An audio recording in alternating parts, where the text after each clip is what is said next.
Welcome to MappedUnreality, your guide to traversing the uncharted landscapes of narratives, spanning books, films, and even anime. Today we're setting sail into the high seas of fantasy with the inaugural book of the Dragon Knight series, The Dragon and the George, penned by Gordon R. Dickson.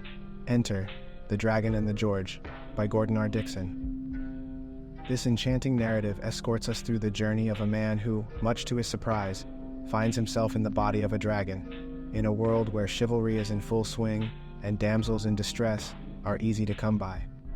If your literary preferences lean towards narratives of people being transported to fantastical worlds, akin to the charm of Narnia, but with an additional dash of dragon scales, or Alice in Wonderland, with a wine-loving dragon replacing the curious little girl, then this book will prove to be a captivating read. Our protagonist, Jim Eckert, is a man of the modern world, reminiscent of Mark Twain's Connecticut Yankee. But rather than finding himself in King Arthur's court, he's thrust into the life of a dragon in a medieval society. There's no room for baseball or democratic principles here. Instead, it's a world of treasure hoarding and princess rescuing. If you were drawn to the perplexed Bastion in The Never-Ending Story, as he tussles with a world that relies on him more than he anticipated, you'll find a companion in Jim, who must grapple with the tribulations of his new dragon life while also attempting to rescue his cherished fiancée. Similar to the young scholars in the Fiona Var tapestry, he's not only wrestling with the routine challenges of medieval life, a potent dark magic lurks that he must surmount.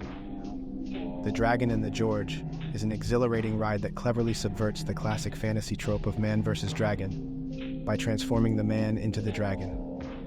So if you've ever wondered how Alice in Wonderland would unfold if Alice was a dragon, or how a Connecticut Yankee would fare if he possessed wings instead of a factory, this book is your answer. And come on, who wouldn't leap at the opportunity to be a dragon even for just a day? Right. To get serious for a moment, this novel offers more than just dragons and knights. And did I mention dragons? Jim is an endearing character, eliciting our sympathy as he grapples with providing for his dear fiancée, Angie, in the modern world, and then as he battles to save her from the malignant dark powers that have abducted her. Subtle symbolism, isn't it? A little too direct, you say? Maybe so, but Gordon R. Dickson mesmerizes us with his meticulous detail. The world feels authentic, sometimes uncannily so, with the parallel medieval universe seeming more tangible than the modern world. There were moments when I could almost feel my skin crawl. Ah, those pesky fleas. The subtle humor scattered throughout the novel had me suppressing chuckles on more than one occasion. Seiko's eyes welling up as Jim pilfers his meal. Hilarious. If you know, you know. Time for some criticism. If there was one aspect I could alter in this novel, it would be the battle sequences. Being accustomed to contemporary fantasy as I am, I found them lacking intensity. I longed to feel my adrenaline surge, my fists tighten. Regrettably, the battles felt too detached to truly immerse me in the scenes.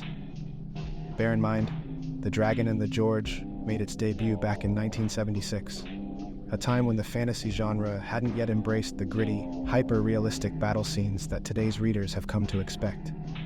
The combat episodes in The Dragon and the George echo the narrative preferences of its era, leaning less on adrenaline-fueled action and more on the artistry of storytelling and the craft of world-building. The fantasy literature from this time often exuded a more playful and adventurous spirit, standing in contrast to the bleak, high-stakes warfare that pervades the modern fantasy landscape. So, let's not be too harsh in our judgment. I certainly wasn't. Perhaps it's because the series' third installment, The Dragon at War, was my initial encounter with the joy of reading as a bright-eyed youth. It was the book that showed me that the realm of literature wasn't all drudgery, but rather a vibrant and exciting world of its own. In conclusion, The Dragon and the George isn't simply a work of fantasy. It's a passport into an intricately woven universe where the extraordinary is commonplace, where mystic forces dance at the fingertips. Dragons aren't just creatures of legend, and every turn beckons with the whisper of adventure. It stands as an appealing prospect for the veteran fantasy aficionado, yet it also extends a welcoming hand to those making their initial foray into this genre. If I were to quantify its appeal, I'd tip my hat to it with a solid 7 out of 10.